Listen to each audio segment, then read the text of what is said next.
ważne inicjatywy dla firmy z punktu widzenia strategii realizować w określony sposób, określoną drogą. I action plany nam w tym pomagają, ponieważ action plany odnoszą się do pewnych technik, które wspomagają pracę z różnymi inicjatywami, tak? Taka umiejętność dopasowania się do zmiennych warunków jak najbardziej jest wskazana.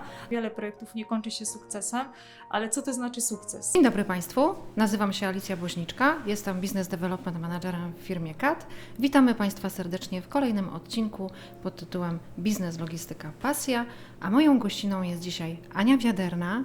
Ania Wiaderna jest koordynatorem projektów i rozwoju kompetencji w naszej firmie. Dzień dobry Aniu. Dzień dobry. Aniu, dzisiejszym tematem naszym jest od wielu lat Twoja dywizja pod tytułem Action Plany. Ale zanim przejdziemy do tego tematu, chciałabym, żebyś trochę nam opowiedziała o swojej drodze w firmie CAT, bo jeśli dobrze powiedziałaś, jesteś z nami od 2009 roku. Tak, zgadza się. Pracę w CAT rozpoczęłam w 2009 roku. Mogę powiedzieć, że nie był to przypadek, chociaż wtedy wydawało mi się, że to był przypadek.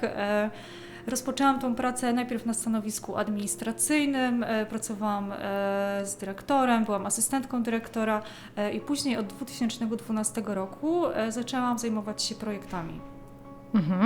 I jeśli mówimy o tych projektach, jakbyś nas wprowadziła i naszych słuchaczy, co to są te action plany, jak one wyglądają, jak wygląda ich wprowadzenie, taka nutka wprowadzenia i wtajemniczenia, co to jest w ogóle action plan? Temat szeroki, też bardzo interesujący. Jeśli chodzi o action plany, my w CAT-ie zaczęliśmy od zarządzania projektami. Tak jak wspomniałam, od 2012 roku pojawiło się u nas takie zarządzanie projektami z krwi i kości, czyli wprowadziliśmy metodyki projektowe. Wtedy zaczęliśmy działać w taki sposób bardzo ustrukturyzowany i wsparliśmy się też wiedzą zewnętrzną, zatrudniliśmy osobę, która zrobiła nam szkolenia, przeszkoliliśmy ludzi i ruszyliśmy z projektami. Czym są projekty? Projekt jest złożonym przedsięwzięciem, które ma pewne cechy tymczasowości, musi mieć określony czas, określony koniec, ma budżet, ma ryzyka, ma szanse i my tak jak gdyby na przestrzeni lat bardzo to rozwinęliśmy. Początkowo właśnie startowaliśmy z projektami w takiej bardzo klasycznej odsłonie, później w trakcie jakby to ewoluowało i teraz mamy bardziej projekty w odsłonie action planowej. Natomiast one jak najbardziej mają znamiona projektów. A powiedz mi, po co w ogóle są te action plany? Jakbyś powiedziała nam, jaki one mają wpływ na rozwój w firmie, rozwój pracowników, jak to wygląda? Action plany stosujemy po to, żeby działać w pewien taki ustrukturyzowany sposób, czyli żeby ważne inicjatywy dla firmy z punktu widzenia strategii realizować w określony sposób, określoną drogą. I action plany nam w tym pomagają, ponieważ action plany odnoszą się do pewnych technik, które wspomagają pracę z różnymi inicjatywami, tak? My w CAT-ie chcieliśmy nadać temu określony kierunek, dlatego sięgnęliśmy po projekty, które wspierają nas w realizacji różnych przedsięwzięć. Czyli możemy jednym słowem powiedzieć, że te action plany to jest nic innego jak wprowadzenie pewnego rodzaju innowacji, usprawnień i wychodzenie naprzeciw naszym klientom pod kątem jakichś projektów, czyli one są wszelkiego rodzaju dopasowane do sytuacji i oczekiwań, tak? Tak, jak najbardziej.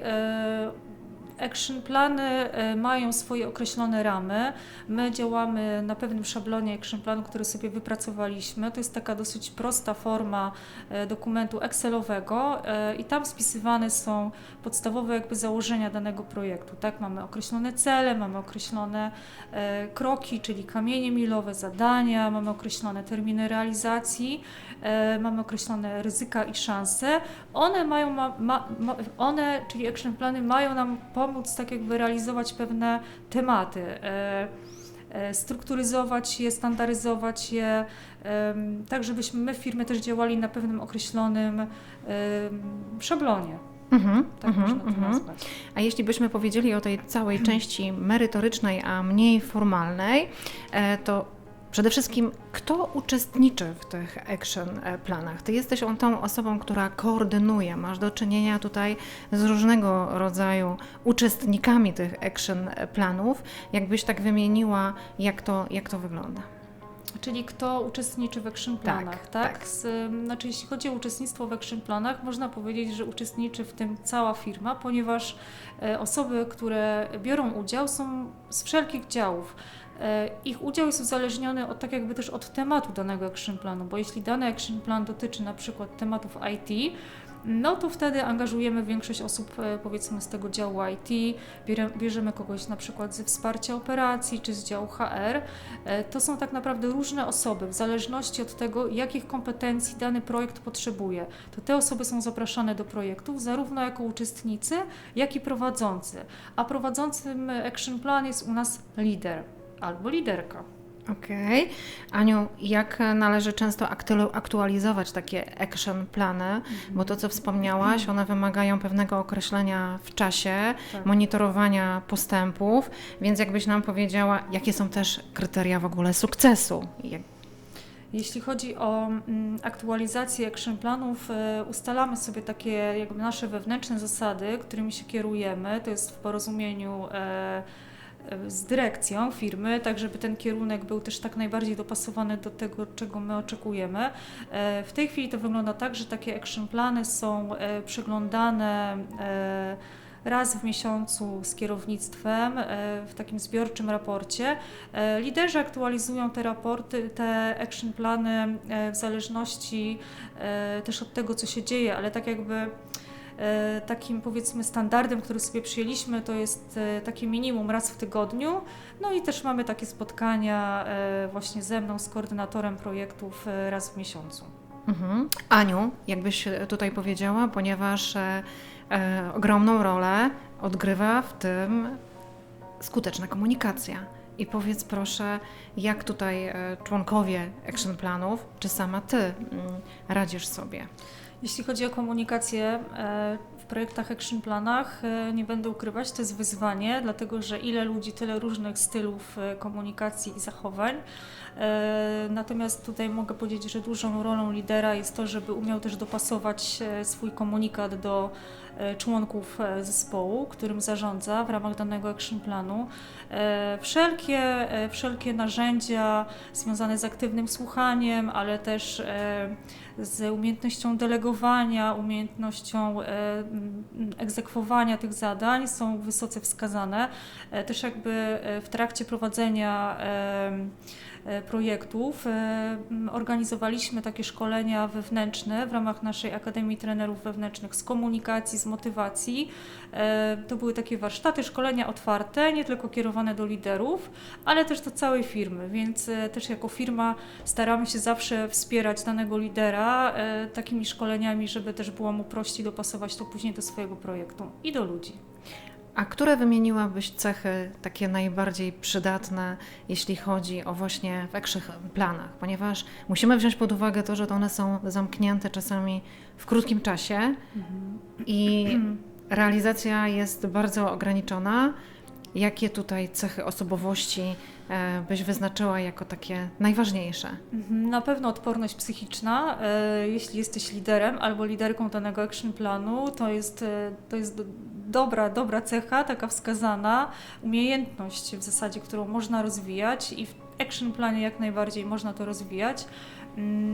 Z takich ważnych bardzo cech to na pewno elastyczność i taka otwartość na ludzi, na różnorodność, ponieważ w projektach mamy różnorodne typy osobowości i taka umiejętność dopasowania się do zmiennych warunków jak najbardziej jest wskazana, ale też egzekwowanie i bycie, tak jak ja to mówię właśnie czasami groźbą, czasami prośbą, tak żeby iść do przodu, jak najbardziej z poszanowaniem ludzi, zespołu, którym się zarządza, ale też gdzieś mając na uwadze cel danego projektu, który realizujemy, no bo te cele mają nam finalnie wspierać biznes w firmie. A jeśli chodzi o zaangażowanie pracowników, ponieważ jest pewien projekt, trzeba teraz zabrać ludzi do tego projektu. A jak to wygląda w kwestii właśnie zebrania tego zespołu projektowego, zaangażowania tych osób, no i tutaj zmotywowania ich do działania? Jeśli chodzi o budowanie zespołu action planowego bądź projektowego, tak jak wcześniej wspominałam, mając dany action plan, który uruchamiamy, zawsze patrzymy sobie, jakich kompetencji ludzi nam potrzeba, więc takim pierwszym kryterium jest to, żeby w ogóle dobrać właściwe osoby. Jeśli chodzi o to budowanie tego zaangażowania, to ja to widzę jako taki proces stały, to znaczy, że nie da się tak raz skutecznie zbudować tego, to jest tak, że to się musi tak jakby dziać w taki sposób ciągły. Na pewno komunikacja, o której wcześniej wspominałyśmy, jest tutaj istotna. Poprzez dobrą komunikację buduje się zaangażowanie ludzi, to żeby oni w ogóle wiedzieli, jaki jest cel danego action planu, po co w ogóle to robimy, co oni też z tego mogą mieć, ponieważ jest tak, że jeśli dany action plan dotyczy danej osoby z danego działu bezpośrednio, to taka osoba też jest bardziej zmotywowana, żeby brać w tym udział. Bo można powiedzieć, że to wpływa gdzieś bezpośrednio na jej pracę, tak? I na dokładnie. efekty, Tak, na więc efekty. jest zaangażowana w ten projekt, który gdzieś zaprocentuje później Tak. w jakiejś części tego projektu, który jest realizowany Tak. i to bardziej buduje. Tak, dokładnie. Jeszcze zakończone. Czy wszystkie projekty kończą się sukcesem? Jak to w życiu jest różnie. Nie wszystkie projekty kończą się sukcesem. Gdyby spojrzeć na takie statystyki gdzieś brane z rynku wśród firm, które mają to zarządzanie projektami na bardzo wysokim poziomie, w wielu statystykach jest podawane, że wiele projektów nie kończy się sukcesem. Ale co to znaczy sukces? Jeśli mówimy o sukcesie biznesowym dla firmy, samo zrealizowanie i też zweryfikowanie danego pomysłu uważam, że jest już pewnym sukcesem, bo przynajmniej zrobiliśmy ten krok do tego, żeby sprawdzić, czy coś może u nas działać, czy nie. Wyciągamy wnioski i w projektach jakby bardzo ważnym aspektem jest to uczenie się na błędach i wyciąganie lekcji, tak żeby w przyszłości na przykład wiedzieć, jak do danego tematu podejść, co możemy wykorzystać. No właśnie, ponieważ można powiedzieć, że czasami te projekty są powtarzalne, albo Tak. potrzeby klienta pod dany projekt, być może teraz się nie udał, ale już mamy jakiś wkład i pod kątem tego projektu otworzyć zupełnie nowy, ale już część pracy domowej została wykonana, tak? Możemy to tak... Dopasowany pod potrzeby i gdzieś ta pierwsza weryfikacja została zrobiona, czyli powiedzmy taka faza analityczna projektu, bo też jakby dopuszczamy sobie to, że możemy coś po prostu przeanalizować i zobaczyć, czy nam się to opłaca, czy nie, i wtedy podjąć decyzję, co dalej z tym robimy. Czy wyciągamy wnioski, te tak zwane lessons learned z projektu, czy zostawiamy to, czy idziemy dalej, czy być może i wyciąganie lekcji, tak żeby w przyszłości na przykład wiedzieć, jak do danego tematu podejść, co możemy wykorzystać. No właśnie, ponieważ można powiedzieć, że czasami te projekty są powtarzalne, albo Tak. potrzeby klienta pod dany projekt, być może teraz się nie udał, ale już mamy jakiś wkład i pod kątem tego projektu otworzyć zupełnie nowy, ale już część pracy domowej została wykonana, tak? Możemy to tak... Dopasowany pod potrzeby i gdzieś ta pierwsza weryfikacja została zrobiona, czyli powiedzmy taka faza analityczna projektu, bo też jakby dopuszczamy sobie to, że możemy coś po prostu przeanalizować i zobaczyć, czy nam się to opłaca, czy nie, i wtedy podjąć decyzję, co dalej z tym robimy. Czy wyciągamy wnioski, te tak zwane lessons learned z projektu, czy zostawiamy to, czy idziemy dalej, czy być może zmieniamy koncepcję, drogę i staramy się realizować dany projekt. Aniu, to jakbyś mogła się pochwalić. W przeciągu tych wielu lat pewnie sporo sukcesów masz na swoim koncie, jeśli chodzi o koordynowanie tych projektów, ale jakbyśmy się mogła podzielić się z słuchaczami sukcesami na przykładzie, nie wiem, 2. Jakie to były projekty, jakie to były action plany, o których chciałabyś powiedzieć? Jeśli chodzi o realizowane projekty, które zakończyliśmy sukcesem, z pewnością projekt, który był realizowany z działem sprzedaży, gdzie kierownikiem projektu była osoba z działu sprzedaży. To było wdrożenie dużego, strategicznego dla nas klienta. Klient współpracuje z nami do dziś, rozwijamy tą współpracę, więc to na pewno jest takie, to było duże wdrożenie, fajny, dobry przykład zarządzania projektem właśnie ze strony i kierownika, i całego zespołu, także świetnie zrealizowana praca. Tych projektów zrealizowaliśmy faktycznie na przestrzeni lat mnóstwo. Też projekty, jeśli chodzi o IT, związane i z infrastrukturą, i z systemami informatycznymi. Myślę, że też warto tutaj o tym wspomnieć, że to było z sukcesem zrealizowane w naszej firmie. Aniu, to teraz przechodząc do tej części prywatnej, bo nie tylko praca, nie tylko action plany, ale co poza nią? Co ładuje Twoje akumulatory? Co Cię uspokaja? Jak byś powiedziała? Czy masz jakieś pasje? Tak jak mówisz, nie samą pracą człowiek żyje. Jeśli chodzi o to, co lubię robić w wolnym czasie, to też jest związane z moim stanowiskiem pracy, muszę powiedzieć, dlatego że bardzo lubię różne rozwojowe książki, rozwojowe kursy. Jestem trochę takim freakiem rozwojowym. W tym się bardzo odnajduję i ładuję też swoje baterie. Z takich ostatnich kursów, który skończyłam, to jest kurs Mindfulness, ale w roli uczestniczki, tak?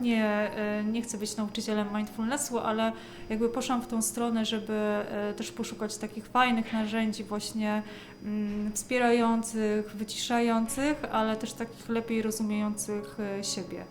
Więc to jest coś, co mnie ładuje i też bardzo lubię z aktywności to spacery, głównie w lesie. Tam jest po prostu moje miejsce. Jestem takim duchem leśnym, który czuje się tam po prostu jak ryba w wodzie. Aniu, to teraz wiem, dlaczego jesteś obecnie w dziale HR i rozwijasz również kompetencje naszych pracowników.